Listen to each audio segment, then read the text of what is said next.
इस्लामी दुनिया और इस्लाम को बेहतर तरीके से समझने के लिए मेरी किताब the curse of God why left Islam को ज़रूर पढ़िए। और अगर आप इस किताब को नहीं खरीद सकते तो PDF ड्राइव से इसे मुफ्त में डाउनलोड कीजिए। इस तरह की मज़ीद वीडियोस को देखते रहने के लिए पाकिस्तानी मुल्हिद को ज़रूर सब्सक्राइब कीजिए और घंटी के बटन को ज़रूर दबाएं। अगर आप लाइन में नहीं लगना चाहते और मेरे शो में हिस्सा लेना चाहते हैं तो मेरे YouTube के चैनल के मेंबर बनिए। ऑलराइट मेरे प्यारे दोस्तों, मैं हूं हारिस सुल्तान, एक पाकिस्तानी मुल्हिद। जहां पे लोग उर्दू हिंदी बोलते हैं, पाकिस्तान में, बांग्लादेश में, भारत में, अफगानिस्तान में, नेपाल में, भूटान में, चाइना में, जापान में, सबको मेरी नेक शुभकामनाएं।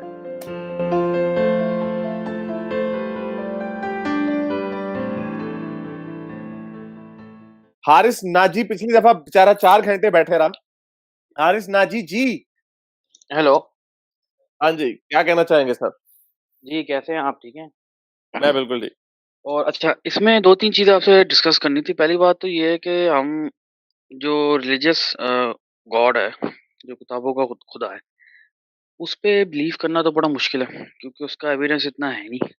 और जो बंदा भी अपनी हिस्ट्री पढ़ता है और चाहे वो कोई भी रिलीजन हो, उसकी हिस्ट्री में अगर वो जाए तो उसे समझ आना शुरू हो जाएगी कि कहीं न कहीं कोई प्रॉब्लम है। अच्छा, इसमें बहुत सी मैंने यूट्यूब में भी वीडियोज़ देखी है, डिफरेंट चैनल है। कुछ लोगों की अप्रोच थोड़ी डिफरेंट है। वो ये कहते हैं कि मेबी हम, क्योंकि देखिए, अगर एवोल्यूशन में आप बात करते हैं तो एवोल्यूशन बिटवीन इंटर स्पीशीज़, यानी कि एक स्पीशीज़ के अंदर तो एवोल्यूशन है, मान मान सकते हैं। लेकिन विदिन स्पीशीज़ इवॉल्व होना और उसका एविडेंस इतना है नहीं, जहाँ तक मेरी अंडरस्टैंडिंग है। क्योंकि मैं डीएनए को भी, आपका जेनेटिक एनालाइज़र है, डीएनए किस तरह से डीएनए की सीक्वेंसिंग होती है, क्रोमोसोम मैपिंग क्या है, डेड बॉडी आइडेंटिफिकेशन क्या होती है, इसकी जितनी भी सारी इंस्ट्रूमेंटेशन है, इसके जो इंजीनियरिंग पॉइंट ऑफ व्यू है, इसको मैं देखता हूँ, ठीक है। अब इसमें जो मैं ये कहता हूँ कि हमें एक ऐसा ऑर्थोडॉक्स अप्रोच जो होती है, उसमें कुछ लोग ये भी कहते हैं कि समहाउ हम ह्यूमन्स किसी और प्लैनेट पे इवॉल्व हुए हो और यहाँ से हमें कोई एक्स्ट्रा टेरेस्ट्रियल लेके आए हो। इसमें आपको मैं कहना चाहूँगा कि एरिक von डॉनिकन एक है ऑथर, उसकी एक बुक थी चैरियट्स ऑफ द गॉड्स 1967 में। अब उसने बाइबल को तो बड़ी डिटेल में स्टडी किया है और उसमें उसने प्रोफेट इज़ीकल का अकाउंट बताया है कि वो जब उसके पास गॉड आता था, बेसिकली वो कहना ये चाह रहा है कि आपके जो जितने भी एंजल्स, मतलब जिब्राइल थे और आपके और भी जो भी गॉड्स आते थे, एंजल्स आते थे, वो बेसिकली वो एस्ट्रोनॉट्स थे। उनकी जो डिस्क्रिप्शन आती थी, जो जिस तरीके से वो आके उनके साइटिंग होती थी, वो आते स्पेसशिप में थे। अब चूँकि वो एक पुराने ज़माने का एक इंसान था, उसको ये नहीं समझ सकता था। इसकी एग्ज़ाम्पल सिंपल सी ये है कि F-35, ये जो वर्टिकल लैंडिंग वाला एयरक्राफ्ट है, इसमें अगर कोई बंदा आके उतरे पुराने ज़माने के आदमी के आगे, तो उसने सबसे पहले यही कहना है कि यार ये तो ना कोई गॉड है। क्योंकि वो नहीं समझ सकता कि टेक्नोलॉजी कहाँ पे पहुँची हुई है। ठीक है? तो वो ये कहता है कि ये बेसिकली गॉड्स एंड एंजल्स जो हैं, ये सारे एक एस्ट्रोनॉट्स थे। और इसमें आपके इंडियन रिलीजन जो है, आपका हिंदू मत, इसमें भी काफ़ी है ये इसमें इनके भी स्पेसक्राफ्ट इस तरह की स्टोरीज़ है। तो उसका तो ये कहना है कि ये जो गॉड है, ये बेसिकली ये एस्ट्रोनॉट है, जो कि पुराने ज़माने का इंसान समझ नहीं सकता था। और उसकी बेस पे फिर वो ये आगे ड्राइव करता है। उसने काफ़ी सारी बुक्स लिखी हैं, उसकी अपनी काफ़ी स्टडीज़ है। तो मुझे तो उसकी ये अप्रोच बड़ी अच्छी एंशिएंट लगी है। Alien, ancient ancient alien alien. Approach, खास तौर पे जो एरिक मोंडोनिकन के बाद में, इसमें जो हिस्ट्री चैनल के अंदर बहुत सारे लोग बीच में इन्वॉल्व हो गए। मैं ये चाहता हूँ कि आप एरिक मोंडोनिकन को पढ़ें, इसकी बुक्स, इसकी मैंने वीडियोज़ है, पूरी ये बुक एक मैंने पूरी बुक्स नहीं पढ़ी। ठीक है, आप उसकी बजाय इसके बताया, मैंने ये आइडिया से काफ़ी वाकिफ़ हूँ मैं इससे। मैंने वो एंशिएंट एलियंस की जो हिस्ट्री चैनल की जो मुसीबत एक डॉक्यूमेंट्री आई थी, मैंने उसके कोई 3-4 सीज़न देखे हुए हैं। सो तो तो ये क्यों जो नहीं हो पहली सकता बात कि अच्छा, ना, ये क्यों नहीं हो हो सकता कि होने को कुछ गॉड भी जो हो है, सकता है। मैं आपको बताता हूँ, मेरा पॉइंट आ गया आपका। मैं आपको बताता हूँ, ऐसा होने को कुछ भी हो सकता है। होने को ये पॉसिबिलिटी है कि किसी एडवांस्ड स्पीशीज़ ने हमें बनाया हो और हम उसका लैब का एक्सपेरिमेंट होने को हो सकता है। लेकिन एक प्रिंसिपल है जिसको कहते हैं साइंटिफिक मेथड।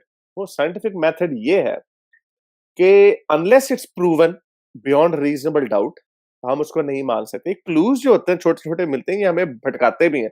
मैं अभी मेरा अपने साले जी से मेरी बात हो रही थी, वो थोड़ा-सा कंस्पिरेसी थ्योरीज की तरफ ना वो जा रहा था। तो मैंने कहा आपको मैं चैलेंज करता हूँ कि आप 3 डॉक्यूमेंट्रियाँ देख लो कि मून लैंडिंग होक्स है। मैं कहता हूँ आप कन्विंस्ड हो जाओगे कि मून लैंडिंग वाकई होक्स है। तो उसमें होता ये है कि कुछ थोड़े छोटे-मोटे फैक्ट्स इकट्ठे किए होते हैं, वो इंडक्टिव रीजनिंग में आते हैं और उनको बना के एक कंजेक्टर कंक्लूजन बनाया जाता। तो वो फिर जब आप 1 घंटा, 2 घंटा या अगर आपने 1 किताब पढ़ ली है, 2 किताबें पढ़ ली हैं, तो छोटे-छोटे से जो क्लूज़ होते हैं, उनको मिला के हम ये बना लेते हैं। अनफॉर्च्यूनेटली ये एविडेंस सही बनता नहीं है, अनफॉर्च्यूनेटली। उसके बरक्स जो है, आपको जो सिंपलर एक्सप्लेनेशन होती है, जिसमें कम से कम मफरूज़े हों, उसको अपनाते होते हैं। ये इसको कहते हैं ओकम्स रेज़र, आप इससे फ़ैमिलियर होंगे। तो ये जो पैंस्पर्मिया वाली आपने बात की है, पैंस्पर्मिया भी एक उसी का मिलता-जुलता कॉन्सेप्ट है, लेकिन उसमें एलियंस नहीं इन्वॉल्वड, वो नेचुरल प्रोसेस के मीटियोर्स के through life from maybe originated in Mars but it came here. वो भी मुझे एक अजीब-सा आइडिया लगता है, वो इसलिए अजीब-सा आइडिया लगता है कि ये एक प्रॉब्लम हम सॉल्व नहीं कर पा रहे कि लाइफ ओरिजिनेट कैसे हुई प्लैनेट अर्थ पे। तो आपने उसको प्रॉब्लम के ऊपर ना बैंडेज सॉल्यूशन लगा दिया, आपने वहां से निकाल के आपने कह दिया नहीं वो मार्स में ओरिजिनेट हुई थी। प्रॉब्लम फिर वहीं पे आता है कि मार्स में क्या खास बात थी कि वहां पे लाइफ ओरिजिनेट होगी। सो एक मुइम्मा है, एक साइंटिफिक पजल है कि लाइफ ओरिजिनेट कैसे हुई। कुछ थ्योरियां हैं और मुझे लगता है कि इसी सदी में इसका सोल्यूशन आ जाएगा। अगर हमने लैब में हमने कुछ प्रोटोसेल्स भी बना लिए हैं, सेल्फ रेप्लिकेटिंग सेल्स भी हमने देख लिए हैं। जहां तक आपने एवोल्यूशन की बात की, no, the evidence is beyond reasonable doubt के जब जब विद इन अ स्पीशीज जब माइक्रो एवोल्यूशन होती रहती है, तो वही एक टाइम पे आके मैक्रो एवोल्यूशन। तो मैं आपको इसकी एग्जांपल देता हूं, लोग अक्सर समझते नहीं है कि स्पीशीज को सेपरेट स्पीशी कब माना जाता है। सेपरेट स्पीशी तब माना जाता है कि जब अगर वो आपस में सेक्स करके बच्चा पैदा करें तो वो बच्चा बांझ पैदा हो। मसलन अगर आप बब्बर शेर का धारीदार शेर के साथ सेक्स कराएंगे तो आपको लाइगर मिलेगा अगर बाप लायन है माँ टाइगर है, या टाइऑन मिलेगा अगर बाप टाइगर है माँ लायनेस है। तो लेकिन वो जो बच्चा होगा, और वो हमने देखा कि वो दोनों से बड़ा होता है, लेकिन वो स्टेराइल होता है, यानी वो बांझ होता है, वो अपनी स्पीशीज आगे नहीं जला सकता। तो यहां से ये एक क्लू मिलता है हमें कि ये स्पीशीज जो है बदल चुकी है, लेकिन वो इतनी नहीं बदली कि उनका बच्चा बिल्कुल भी ना पैदा हो। अब मसलन अगर आप गधे का मगरमच्छ के साथ सेक्स करवा देंगे तो कुछ नहीं होगा, कोई बच्चा बुच्चा नहीं पैदा होगा।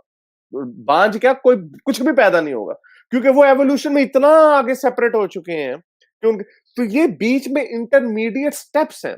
अनफॉर्चुनेटली सबसे जो अच्छी एग्जांपल है ना, अगर आपने माइक्रो एवोल्यूशन से मैक्रो एवोल्यूशन देखनी है, तो आप वेल्स की एवोल्यूशन को देखें।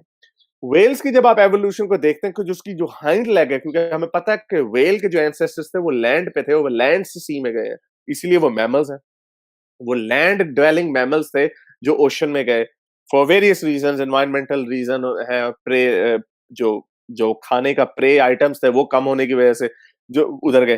तो उसमें आप देखते हैं जो वेल्स की जो कॉन्सिक्वेंट एवोल्यूशन हुई है, जो उसकी हाइंड लेग्स हैं, वो किस तरह हमें उसके ढांचे भी मिले हैं कि वो किस तरह over the period of hundreds of thousands of years छोटे छोटे छोटे होते हुए और फिर अब बिल्कुल गायब हो गए। तो ये हमें, तो इसी माइक्रो एवोल्यूशन को अब उसमें अगर आप उस व्हेल का जिसके थोड़े बड़े पिछले फिन्स थे, टांगे थी, और थोड़ी सी छोटी थी, अगर आप उन दोनों का आपस में क्रॉस कराते तो उनका एक और बच्चा हो जाना था, लेकिन वो बांझ होना था। लेकिन अब उस वाली वेल का आप आज की वेल के साथ क्रॉस करवाएंगे तो कुछ भी नहीं होगा। तो ये एवोल्यूशन जो है ना, unfortunately that is beyond reasonable doubt कि माइक्रो एवोल्यूशन ही आहिस्ता आहिस्ता जब होती रहती है तो वो मैक्रो एवोल्यूशन होती है। वही मिसाल है कि आपको 2 महीने के अंदर तो बच्चा नजर आ गया कि बच्चा पहले इतना था अब इतना हो गया, तो आप कह सकते हैं ओ यहाँ ये इतना ही होगा फर्क। लेकिन जब आप इतने से बच्चे को एक बहुत बड़े बंदे के साथ, 6 फुट के बंदे के साथ कंपेयर करेंगे, फिर आप कहेंगे यार ये यहाँ से यहाँ कैसे पहुंच गया, आपको मुझे बीच की चीज दिखाओ। फिर आपको बीच की चीज दिखाएंगे, फिर आप कहेंगे उसके बीच की चीज दिखाओ, फिर उसके बीच की चीज दिखाओगे, फिर आप कहोगे नहीं ये तो एक ही है दोनों। तो एवोल्यूशन के ऊपर कोई डाउट नहीं है, अनफॉर्चुनेटली जितना नहीं ये प्रोपेगेंडा देखिए, ये बात तो आप सही कह रहे हैं, एवोल्यूशन में डाउट तो कोई नहीं है, ये इसमें तो मैक्रो बिल्कुल दो एवोल्यूशन राय में भी नहीं नहीं है। है, मैक्रो एवोल्यूशन अच्छा, में भी नहीं है। ये जो माइक्रो एवोल्यूशन आप बता रहे हैं बिटवीन स्पीशीज जो है, यानी कि आपका टाइगर से चिंपैंजी से आपका मंकी कैसे बना, फिर मंकी से आपका टाइगर कैसे बना, विद इन स्पीशीज जो आप कह रहे हैं, इंटर स्पीशीज जो एक स्पीशीज है दूसरे स्पीशीज, इसमें तो जहाँ तक मेरी अंडरस्टैंडिंग है इसमें इतना एविडेंस है नहीं फिलहाल। मैंने अभी आपको दिया ना एविडेंस, मैंने आपको बताया वेल की एविडेंस देखें और वेल अच्छा, की एवोल्यूशन देखें। मैंने आपको भी एवोल्यूशन, मैंने आपको एग्जांपल दी है कि आप टाइगर और लाइन ठीक का है। क्रॉस करवा हुँ। के आप बच्चा पैदा करवा सकते हैं। स्पीशीज़ बदलती कब है? जिसको आप कह रहे हैं ना इंटर स्पीशीज़, मैं आपसे ये पूछ रहा हूँ कि वो स्पीशीज़ बदलती कब है? साइंस, बायोलॉजी में स्पीशीज़ डिफाइन तब सेपरेट की जाती है, जब वो आप ये नहीं कि उनका आपस में क्रॉस के नतीजे में कोई बच्चा ही ना हो। जैसे मैंने आपको बताया, अगर आप गोरिल्ले का हाथी के साथ सेक्स करवा देंगे तो कुछ नहीं होगा। लेकिन हुँ, हुँ। वो तो हमें पता है कि वो तो आपको वैसे भी नज़र आ रहा है। लेकिन लायन और टाइगर के दरमियान स्पीशीज़ तब सेपरेट होती है जब वो बच्चा भी पैदा कर लें और बांझ बच्चा पैदा हो। इसकी एक और मैं आपको मिसाल देता हूँ, बल्कि इसके भी कुछ लोग अब यही है ना कि रिफाइनमेंट होती है। अब हमें ह्यूमन्स में जो वेस्टर्न, जो यूरोपियन ह्यूमन्स हैं, होमो सेपियंस हैं, उनके अंदर हमें निएंडरथॉल का डीएनए मिलता है। आप पहले मैं आपसे ये सवाल पूछता हूँ, क्या आप समझते हैं कि निएंडरथॉल जो है, वो सेपरेट स्पीशीज़ थी? नहीं, यानी वो होमो सेपियन थे? मेरी अंडरस्टैंडिंग तो यही है। नहीं, तो उनकी जो आपने जब उनका पूरा बोन स्ट्रक्चर और उनके ब्रेन का जो क्यूबिक मीटर में जो मेजरमेंट की जाती है, वो भी डिफरेंट है। यानी आप चाहे अबोरिजिनल इंसान को उठा लें या अफ्रीका के इंसान को उठा लें या नेटिव अमेरिकन को उठा लें या चाइना को उठा लें, हम सारे शक्ल में तो थोड़े बहुत डिफरेंट लगेंगे, लेकिन हमारा जो ब्रेन है, उसकी जो जो उसका जो वॉल्यूम है, वो एक ही है। एक ही है, लेकिन लेकिन अच्छा उसका निएंडरथॉल का आप कह रहे हैं कि वॉल्यूम डिफरेंट है, तो फिर तो वो ज़ाहिर बात है, हाँ, अगर उसका वो पेन का वॉल्यूम डिफरेंट होगा हाँ, वो तो वो अच्छा खासा डिफरेंस डिफरेंट है। अच्छा खासा डिफरेंट है सही। और इवन के स्ट्रक्चर भी डिफरेंट है। तो एनीवे वो फ्रंटल लोब वगैरह का चक्कर है, वो उसकी मुझे भी इतनी खैर इतनी ठीक समझ है, नहीं, लेकिन बहरहाल ये तो ख़ैर नहीं, नहीं, ये तो नहीं, मानने वाली मैं बात है, आपको इसको तो मैं मानना आपको पॉइंट पड़ेगा। दे रहा हूँ। नहीं, नहीं, मैं आपको पॉइंट दे रहा हूँ। इसमें मैं आपको पॉइंट ये दे रहा हूँ कि मज़े की बात ये है कि जो यूरोपियंस जो हैं, उनके अंदर निएंडरथॉल का छोटा-सा डीएनए पाया जाता है। उससे क्या इंडिकेट होता है? उससे इंडिकेट ये होता है कि निएंडरथॉल्स और होमो सेपियंस जो जो यूरोपियन उस वक़्त जो अफ्रीका से यूरोप में माइग्रेट होके गए थे, निएंडरथॉल वहाँ पे पहले के थे। तो उन्होंने आपस में क्रॉस किया और इवन के फर्टाइल बच्चे भी पैदा किए। हुँ, हालाँकि वो हम क्लासिफाई कर रहे हैं, they were almost separate, they were separate species, लेकिन उनमें से कुछ बच गए जो फर्टाइल बच्चे हुए। तभी, और इसकी कोई एक्सप्लेनेशन नहीं है कि उनके अंदर डीएनए क्यों है निएंड अब अफ्रीकन्स के अंदर निएंडरथॉल डीएनए नहीं है। जो एशियंस हैं उनके अंदर निएंडरथॉल डीएनए नहीं है। जो एबोरिजिनल्स हैं उनके अंदर निएंडरथॉल डीएनए नहीं है। सो ये जो स्पीशीज़ का जो मैक्रो एवोल्यूशन का है ना, इसके ऊपर भी कोई डाउट नहीं रहा। मेरे इस नेक काम को जारी रखने के लिए मुझे पेट्रियन या पेपैल पर ज़रूर सपोर्ट कीजिए, ताकि मैं अपना पैगाम ज़्यादा से ज़्यादा लोगों तक पहुंचा सकूं।